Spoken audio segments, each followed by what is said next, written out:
Feliz sábado, hermanos. Bueno, hoy vamos a meditar en un tema que, digamos, para este tiempo es muy importante, ¿no?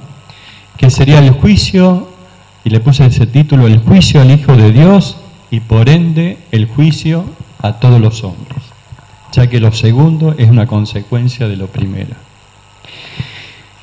Estamos viviendo en un tiempo solemne en la historia de este mundo. Vemos que hay muchas noticias en este tiempo que nos inquietan, no solo a nosotros, sino a aquellos que también están fuera de la iglesia. Es decir, todo el mundo en este momento está padeciendo una intranquilidad. Busquemos Mateo 24, 6, ¿qué nos dice la palabra de Dios referente a este tiempo? Mateo 24, 6. En Mateo 24, 6 podemos leer lo siguiente. Dice, y oiréis de guerras y rumores de guerras. Mirad que no os turbéis, porque es necesario que todo esto acontezca, pero aún no es el fin. Bueno, ya sabemos, hermanos, que estamos pasando un tiempo se acabó ese tiempo aparentemente como de paz y hemos entrado en un tiempo tormentoso. Y bueno, nada ocurre sin que Dios lo permita, y el príncipe de este mundo también tiene sus planes y Dios lo permite, y como vamos a ver más adelante, con un propósito para que toda la humanidad proceda al arrepentimiento. Es decir, en este momento se están barajando cosas que no ocurrían en otros tiempos, porque todas veces decimos, bueno, sí, en la historia ha ocurrido terribles guerras, pero nunca estuvieron a disposición de aquellos que están llevándolo a cabo armamentos que pueden ser de destrucción masiva. Y por eso hay una inquietud en todos acerca de este tema. Pero no es para asustarse, porque la misma palabra de Dios nos dice, no os turbéis, es decir, están tranquilos. Y antes, porque dice, antes, porque es necesario que todo acontezca, pero aún no es el fin. Antes del fin será predicado el Evangelio del Reino. Busquemos Mateo 24, 14. ¿Qué dice Mateo 24, 14? Y será predicado este Evangelio del Reino en todo el mundo, para testimonio a todas las naciones, y entonces vendrá el fin. Y vemos acá que la palabra de Dios habla de un reino en singular. Y qué paradójico, ¿no? En este momento las guerras que se están llevando a cabo, lamentablemente, son disputas de reinos de este mundo, de reinos en plural. Y hasta allá se está diciendo cuál puede llegar a ser el resultado. Es decir, todos están inquietos y todos los ojos están puestos en cuáles serán los resultados. Pero nosotros, los resultados de cómo terminará cada reino en este mundo como resultado de ese conflicto. Pero acá la palabra de Dios dice, nosotros tenemos que tener los ojos puestos en el reino. Exactamente. Es decir, acá vemos que la palabra de Dios nos hace poner los ojos en el reino celestial. Cuando el Evangelio eterno dice, como vuelvo a repetir, 24:14, será predicado este Evangelio en todo el reino. ¿Qué Evangelio es? Busquemos no solo del reino, sino también la palabra de Dios lo menciona como el Evangelio eterno. Busquemos Apocalipsis 14, del 6 al 7. ¿Qué nos dice la palabra de Dios al respecto? Dice Apocalipsis 14, del 6 al 7. Dice, vi volar por en medio del cielo a otro ángel que tenía el Evangelio eterno, para predicarlo a los moradores de la tierra, a toda nación, tribu, lengua y pueblo. Ese es el Evangelio que mencionamos recién del reino. Ahora se hace mención de que tiene que ser predicado a todo el mundo, diciendo en gran voz, temed a Dios y dadle gloria, porque la hora de su juicio ha llegado, y adorad a aquel que hizo el cielo y la tierra, el mar y la fuente de las aguas. Es decir, vemos que el mensaje del Evangelio eterno, que dice, temed a Dios, porque la hora de su juicio ha llegado. Por eso hoy vamos a reflexionar acerca de por qué el juicio de Dios y por ende el juicio a todos los hombres. Cuando escuchamos juicio, las personas sienten temor. ¿Qué es lo primero que piensan? Temen que encontrarse con un juez severo y también con una ley implacable, una ley que no pueden evadir. Cuando una persona dice, me llegó una citación a los tribunales, se le pone una cara de susto terrible. Y bueno, yo que trabajé en los tribunales se ve. Y hasta uno mismo, habiendo trabajado en los tribunales, si le cae una citación hacia un juicio, también queda muy preocupado. Pero sin embargo, ¿ese es el propósito que Dios tiene para que demos el mensaje? De ninguna manera. Porque Dios es un Dios de amor y su ley es una ley de amor. Me voy a remitir a lo que dice el libro El Gran Conflicto que escribió la hermana Guay en la página 547. Dice, la ley de amor era el fundamento del gobierno de Dios. La dicha de todos los seres creados dependía de su perfecta armonía con los grandes principios de justicia. Estos principios de justicia eran y son dados a conocer por medio del Hijo de Dios. Es decir, no podemos acceder a ese conocimiento sino solamente por medio del Hijo de Dios. Podemos mirar la ley, pero no entenderla ni comprenderla en su profundidad. Por eso acá vamos haciendo referencia a quién es el que lo revela. Busquemos Juan 1:18. Juan 1:18, ¿qué nos dice la palabra de Dios? A Dios nadie le vio jamás, el unigénito Hijo que está en el seno del Padre, Él le ha dado a conocer. Y siguiendo con la lectura sobre el gran conflicto en la página 547, la hermana Guay nos dice, Cristo, el Verbo, el unigénito de Dios, es uno con el Padre, uno en naturaleza, en carácter y en designios. Es el único ser en todo el universo que puede entrar en todos los consejos y designios de Dios. ¿Por qué es así? Leamos Juan 1:1. En el principio era el Verbo, y el Verbo era con Dios, y el Verbo era Dios. Es decir, el Hijo, al igual que el Padre, es Dios. No es un ser creado, sino que es un ser creador. Por eso, Dios nos pide que estemos atentos a su voluntad. Pero uno dice el Espíritu de Profecía en la página 548, que codiciando los honores que el Padre Infinito había concedido a su Hijo, aspiraba a un poder que solo Cristo tenía derecho a ejercer. Si se despertó en su corazón, pero no porque tuviera motivos. No hay explicación para el pecado, y dice el Espíritu de Profecía, si hubiera explicación, se justificaría. Es decir, empezó a sentir una inquietud de querer ocupar el lugar de Cristo. Es decir, quería la alabanza. Y a veces ocurre, uno lo ve en este mundo también. Es decir, quería él ponerse a dar las explicaciones acerca de la ley de Dios. Dice, obrando con misterioso sigilo y encubriendo durante algún tiempo sus verdaderos fines bajo una apariencia de respeto a Dios, se esforzó en despertar el descontento respecto a las leyes que gobernaban a los seres divinos, insinuando que ellas imponían restricciones innecesarias. Claro, es decir, la ley del amor que Dios hacía vivir en el cielo, el primer amor a quien se le da, a Dios. Y él quería producir unos cambios. No era que él tenía interés que las personas fueran felices, sino que él buscaba su propia adoración. Insistía en que siendo dotados de una naturaleza santa, los ángeles debían obedecer los dictados de su propia voluntad.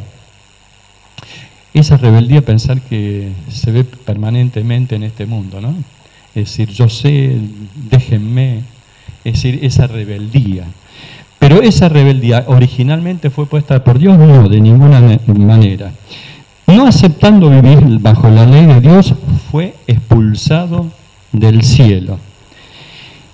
Y acá la palabra de Dios, del hermano Bueno dice que la palabra de Dios, era necesario que sus planes se desarrollaran por completo para que su naturaleza y sus tendencias quedaran a la vista de todos.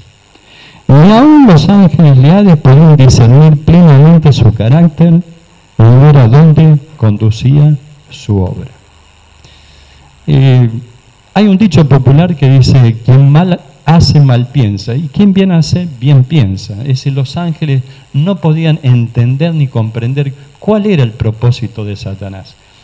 Y Dios lo podía haber destruido, pero tenían que llegar a entender los testigos cuál era el propósito que tenía este ángel rebelde. Y este ángel rebelde fue expulsado y aquella rebelión la trajo a la tierra. Y al igual que en el cielo, le propuso a la pareja en el Edén no ser guiados por Cristo. A veces uno cuando lee dice, y ahora vamos a buscar en la lectura Génesis 3, capítulo 3, versículos 4 y 5.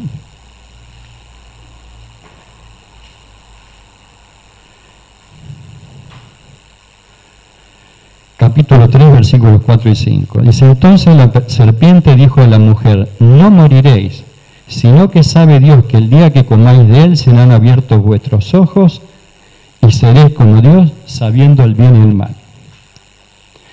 ¿Qué es lo que había propuesto Satanás en el cielo? Es decir, muchas veces hasta los chicos, ¿no? A veces uno como padre busca darle el mejor consejo por la experiencia de la vida que Dios ha permitido que pasemos. Y bueno, eso es lo que Dios quiere para cada uno de nosotros. Pero Satanás en el cielo había propuesto, ustedes pueden conocer, saber del bien y el mal, y está en ustedes que elijan el bien. Y esa es la propuesta que habían hecho en el cielo. Y esa misma propuesta le hizo a Eva.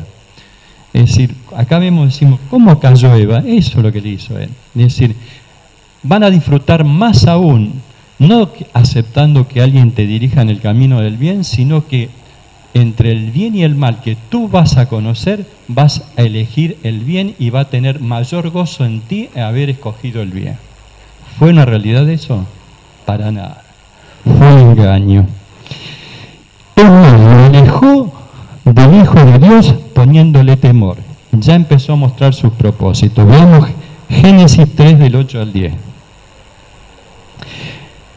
Y oyeron la voz de Jehová, Dios, que se paseaba en el huerto al aire del día, y el hombre y su mujer se escondieron de la presencia de Jehová Dios entre los árboles del huerto. Mas Jehová Dios llamó al hombre y le dijo, ¿dónde estás tú?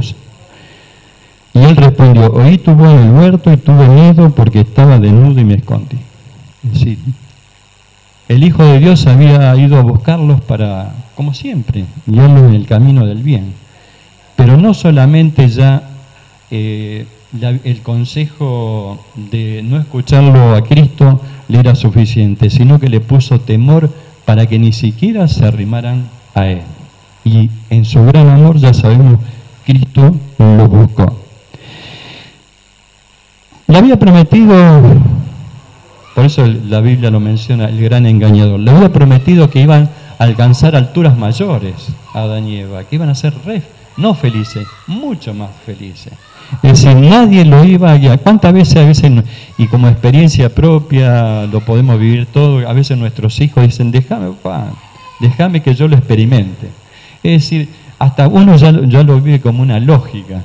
Pero eso es lo que el hombre vivió. No es que tenía con aparentes malas intenciones, pero no era ese el propósito del enemigo.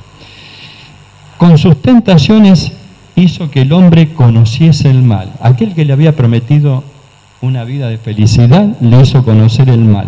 Y luego, ¿qué hacía, hermanos?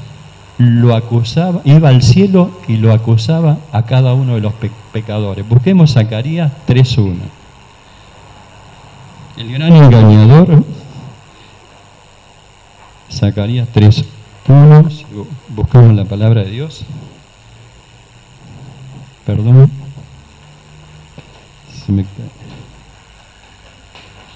Sí. Me mostró al sumo sacerdote Josué, el cual estaba delante del ángel de Jehová, y Satanás estaba a su mano derecha para acusarle. Es decir, aquel que le había dicho a Adán y Eva que iban a ser felices, salió corriendo al cielo para amenazarlo, para acusarlos de pecadores. ¿Y cuál era el objetivo que este ángel rebelde tenía cuando iba al cielo?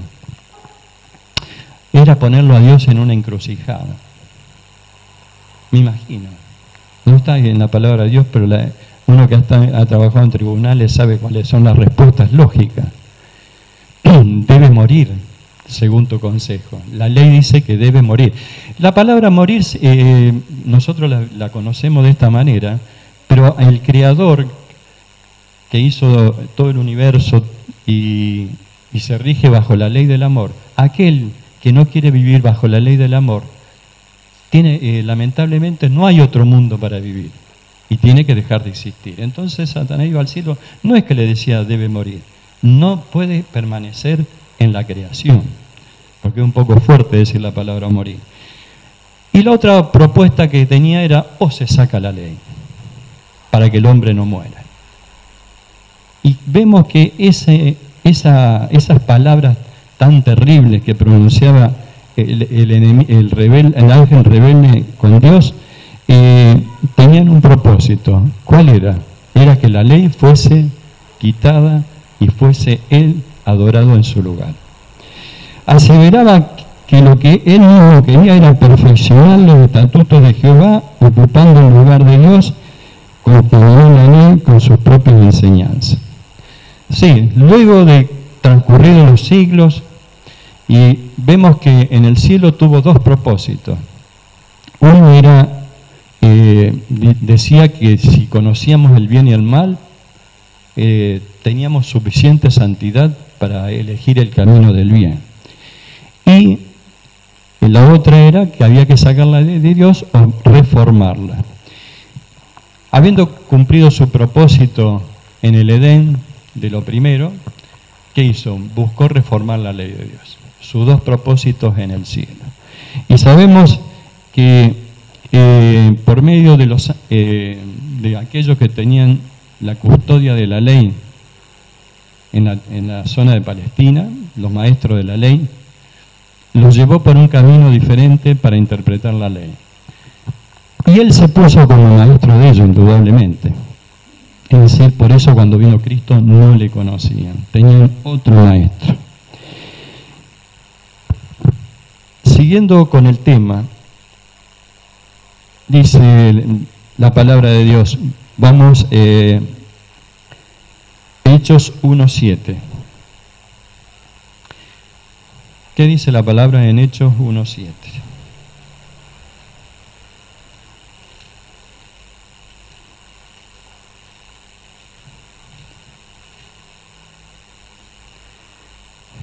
Y les dijo, no os toca a vosotros saber los tiempos o las sazones que el Padre puso en su sola potestad. Es decir, había llegado un momento en que había madurado el conocimiento de los propósitos de Satanás, como hemos visto. Uno era la liberación de la ley o la interpretación de la ley de una manera diferente.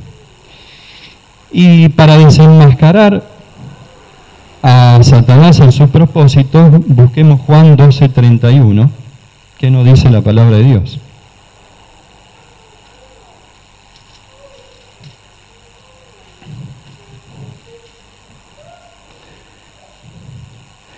ahora es el juicio de este mundo, ahora el príncipe de este mundo será echado fuera. Es decir, era el momento justo para que aquellos que estaban siendo testigos de las acusaciones de Satanás que había hecho en el cielo, pudieran llegar a entender ahora qué es lo que estaba sucediendo. Por eso dice en Juan 6:38, que podemos leer en la palabra de Dios.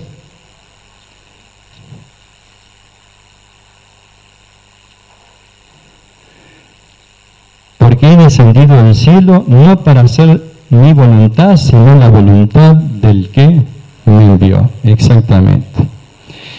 Y el Hijo de Dios en estas circunstancias, ¿qué mostró al universo? Que el hombre podía vivir sin pecado, dependiendo de Dios. Que el hombre podía ser feliz. Porque ¿qué decía Jesús? El hacer tu voluntad me ha agradado. No era una carga, como Satanás lo planteaba. Y al fin de su ministerio, y ahora entramos en el tema central del título, al fin de su ministerio, ¿qué hizo Jesús en su grande amor? Cargó los pecados del mundo. Hasta ese momento Satanás había tratado muchas veces de llevarlo a la muerte. Hasta fue conducido a un abismo para ser arrojado a él. Pero los ángeles no lo permitieron. ¿Por qué? Porque en él no había pecado. No era como los otros hombres pecadores. Pero cuando Cristo cargó con los pecados del mundo, ahí estuvo a disposición de Satanás. A partir de ese momento lo tuvo en sus manos. ¿Y qué hizo Satanás? ¿Podía ir a acusarlo al cielo como pecador? No, de ninguna manera. Y gracias por la respuesta. Lo llevó a juicio conforme a la ley de este mundo. Fue el único hombre en este mundo que no fue llevado a juicio al cielo. Y ahora estamos entrando en el tema que íbamos a tratar en esta mañana. Sino que el juicio lo vivió en este mundo bajo las leyes de los hombres. Bajo la ley romana. Un juicio único en donde las criaturas juzgaron y condenaron al Creador. ¡Wow! Un juicio único. Un juicio que no se dio antes ni ocurrirá después. Un juicio injusto en donde los pecadores condenarían al único inocente de este mundo. Qué parodia, hermano, ¿no? Un juicio en el cual los pecadores condenaron a un justo. Un juicio entre muchos millones que los hombres quisieron ocultar, pero llegó a ser conocido por todos. Un juicio que se celebró a la noche, en oscuridad, y que quisieron ocultar los jueces de ese tiempo para que todo el mundo lo conociese, y hoy lo tenemos desparramado por todo el mundo en su palabra. Un juicio que trasciende en el tiempo, ya que será recordado por la eternidad al ver en él el amor de Dios. El único juicio que vamos a recordar, que los salvos van a recordar por la eternidad. En este mundo hay millones y millones de juicios. Es más, yo trabajo en los tribunales y cada 10 años se tienen que ir destruyendo porque se irían acumulando y no habría lugar para guardarlos. Es decir, pero este es el único juicio que permanece en el tiempo y es el único que nos habla del amor de Dios. Un juicio cuyo resultado permite ofrecer la salvación a todos. Normalmente cuando uno ve un juicio, ¿qué es lo que primero piensa? ¿Cómo le fue a la persona que fue juzgada? Pero este juicio es para la salvación de todos. Es diferente a todos. Es decir, no atañe a la persona que está siendo juzgada, sino atañe a todos los que están mirando en ese juicio. Un juicio cuya sentencia a la cruz fue sin misericordia.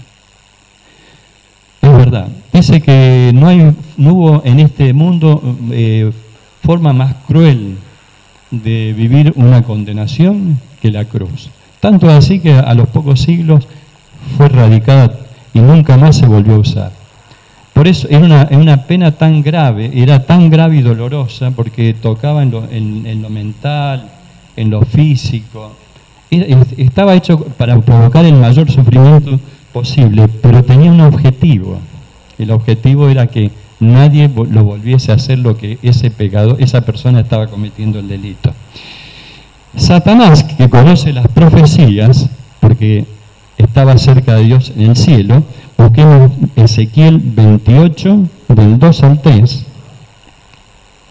¿Qué dice Ezequiel 28, 2 y 3? Busquemos la palabra de Dios. Dice: hijo de hombre, di al príncipe de Tiro, y acá está haciendo mención a Satanás, así ha dicho Jehová el Señor, por cuanto se enalteció tu corazón y dijiste, yo soy un Dios, en el trono de Dios estoy sentado en medio de los mares, siendo tu hombre y no Dios, y has puesto tu corazón como corazón de Dios. Y aquí viene lo que nos interesa sobre el tema. Y aquí que tú eres más sabio que Daniel, no hay secreto que te sea oculto. Daniel, cuando se le dieron las profecías, inquiría para saber qué es lo que iba a suceder. Y Dios le dijo que no es para ese tiempo, Daniel. Pero sin embargo, Satanás, conociendo a Dios, interpretó las profecías y le preparó algo terrible, terrible. Es decir, le buscó la peor condena que podía existir, que era la muerte de cruz. ¿Por qué le digo esto, hermanos? Cuando uno ve que suceden los hechos en este mundo, parece que ocurrieron al azar y están todos controlados y medidos. En el tiempo justo, cuando uno ve la historia se sorprende, en el tiempo justo, digamos poquísimos años antes, aquel que dirigía el Imperio Romano, que era César, a su muerte lo llamaron y fue designado Hijo de Dios, Hijo de los dioses. Es decir, y todo aquel que se proclamara o se opusiera al César debía sufrir la muerte de cruz. Le preparó el camino al Hijo de Dios para que tuviese la mayor condenación.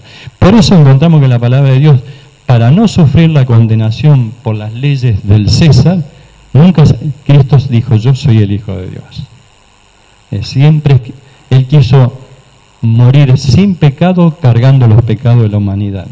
Un pecador sin culpa, una persona sin culpa solamente podía expiar los pecados del mundo. Por eso, en el Gran Conflicto podemos leer en la página 553. Era preciso dejar que el mal llegase a su madurez y que Satanás desarrollase más completamente sus principios, a fin de que todos los seres creados reconociesen el verdadero carácter de los cargos que él arrojaba contra el gobierno divino, y a fin de que quedaran para siempre incontrovertibles la justicia y la misericordia de Dios, así como el carácter inmutable de su ley. Es decir, había llegado el tiempo justo, como dice la palabra de Dios, y dice que los ángeles, mientras presenciaban la crucifixión de Cristo, daban vuelta a la cara ante el horror que estaban viendo. Es decir, nunca se imaginaron que el propósito de Satanás no era cambiar la ley, sino que era contra Cristo, a cual lo envidiaba y quería ocupar su lugar. Pero el Padre, negando la ley de este mundo que lo condenó con mentiras, lo mandó llamar de la tumba por medio de un mensajero. No están registrados en la Biblia estas palabras, pero si uno lo lee en el diccionario de toda la gente, llama la atención. Dice, este mensajero es el que ocupa la posición de la cual cayó Satanás.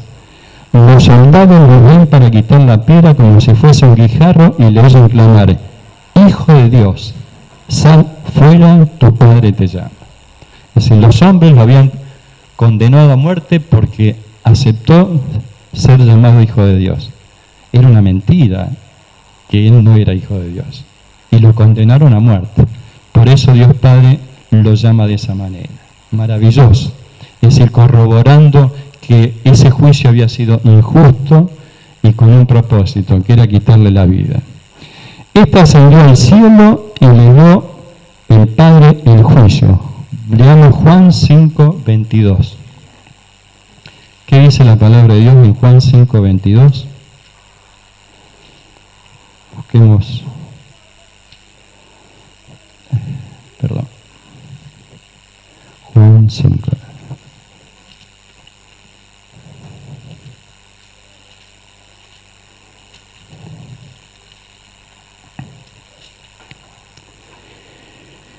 Porque el Padre no le juzga, sino que todo el juicio dio al Hijo. Sabemos que ningún ángel podía morir por los hombres. Y uno se pregunta por qué. Y se dice, solo el dador de la ley podía ocupar el lugar del hombre caído.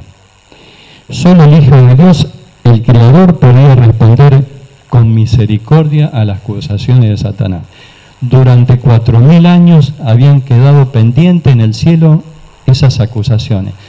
Es decir, buscando en la Biblia lo que significa juicio, en el diccionario lo que significa juicio, y dice opinión dada sobre una persona. ¿Quién había iniciado el juicio en el cielo? Satanás. Satanás inició el juicio de cada uno de nosotros en el cielo. Es como en tribunal, como si a una persona le abrieran el expediente. Y luego de 4000 años, aquel que había permanecido en silencio, esperando por medio de su Hijo y el momento justo para que los testigos de toda la creación pudiesen llegar a entender, vino Cristo a este mundo y ocupó el lugar que Dios Padre tiene y lo puso a su lado. ¿Para qué? Para que respondiera a la acusación de Satanás. ¡Qué maravilla, Dios! ¡Qué maravilla! Yo cuando veo esto digo, ¡qué sabiduría! ¡Qué amor! Es decir, aquel le había dicho, Héctor, pecó, tiene que morir. ¿No sería conveniente sacar la ley? ¿Dónde está tu misericordia? Y Dios permitió que Cristo, su Hijo, viniera al mundo. Y siendo Dios, al igual que Dios, se sentó en el trono y respondió a esa pregunta. Yo morí por él. Ese es el mensaje que nosotros debemos presentar.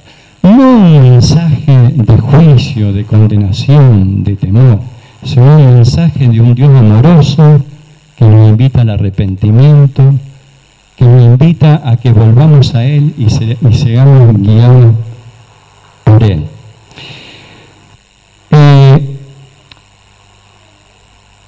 ¿Qué está escrito en la ley? Busquemos Éxodo 26.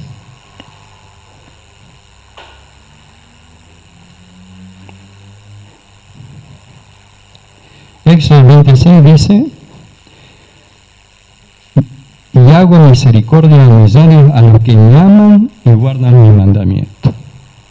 Y si en la ley de Dios estaba la misericordia, porque la ley de Dios refleja su carácter. Es decir, Satanás se dio cuenta que ahora no tenía respuesta que pudiera darle a Dios ante sus acusaciones. Y ahí se encontró realmente perdido. Es decir, el juicio que la humanidad conoce y que es la muerte de Cristo está vinculado a lo que Satanás en este momento quiere que no sepamos, que es el juicio de los hombres. Y los dos están íntimamente vinculados. Por eso, hermanos, estamos en el tiempo de llevar el mensaje.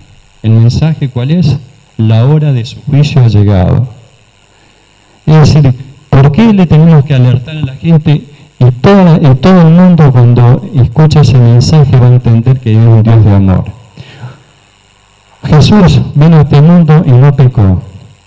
Nadie lo podía acusar para que él muriera.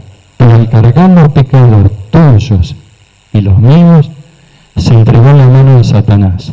Solo mis pecados y los tuyos lo condenaron. Y él no tiene espíritu de venganza, sino que tiene un espíritu perdonador. Él se invita a todos a que nos arrepintamos. Y ese es el mensaje que hoy debemos presentar en este tiempo tan difícil, en este tiempo en el cual todos dan los ojos puestos lejos de este lugar, pero con preocupación. Es decir, el evangelio del reino, el evangelio del amor, el evangelio de la felicidad. Bueno, que este tema que hemos tratado en esta mañana nos ayude a tomar conciencia del tiempo que estamos viviendo y de que el hombre en este mundo debe tomar conciencia de que se debe arrepentir y dejarse guiar por Jesús en el conocimiento de la ley. Que Dios nos bendiga.